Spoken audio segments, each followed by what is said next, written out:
Sabin.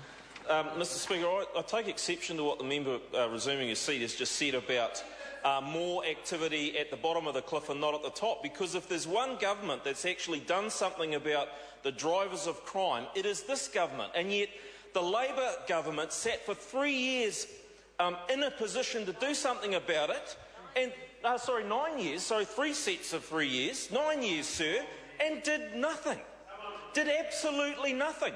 They're a very effective opposition party because they like to sit on the opposition benches and criticise the fact that we're actually doing something, the very something that they never did themselves, which is a constant irony that we see. And I think that's something that New Zealanders are completely woken up to, sir, and they actually realise that the disingenuous words are never followed by any real actions from that party. And this government has got on and made the changes that are required at the top of the cliff, but we're also doing things at the bottom of the cliff, sir, because the reality is that laws are made for law-abiding citizens, and there are some citizens in this country who feel those laws do not apply to them, sir. And the justice system, the criminal justice system and the corrections facilities must deal with those people.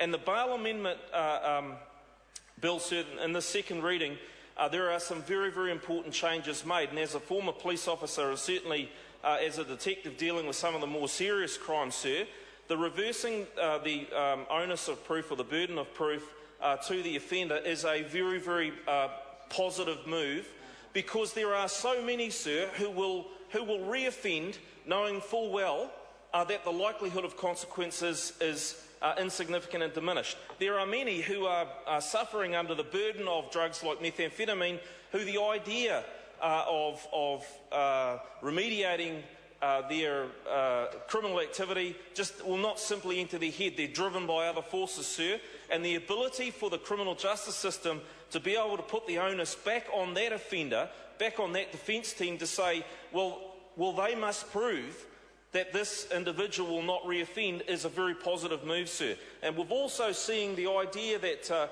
youth 17 to 19 who have been in prison, and make no mistake about it, sir, you have to, people have to do something very significant at that age to be imprisoned.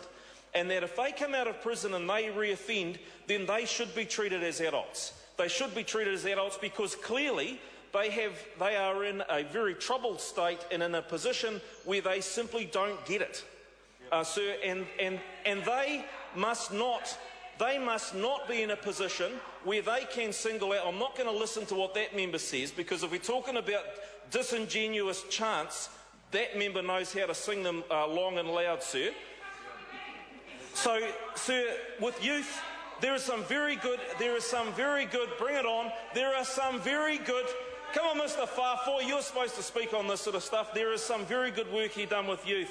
And sir, the bailable of right, as of right, the changes there also are very positive, sir, because so often as a policeman, people are bailed because the law said that they had to be bailed, and the rights should remain with the victims, sir, and that's what this bill is about. It's putting the rights back with the victims. I understand the next call is a split call. Chris Farfoy.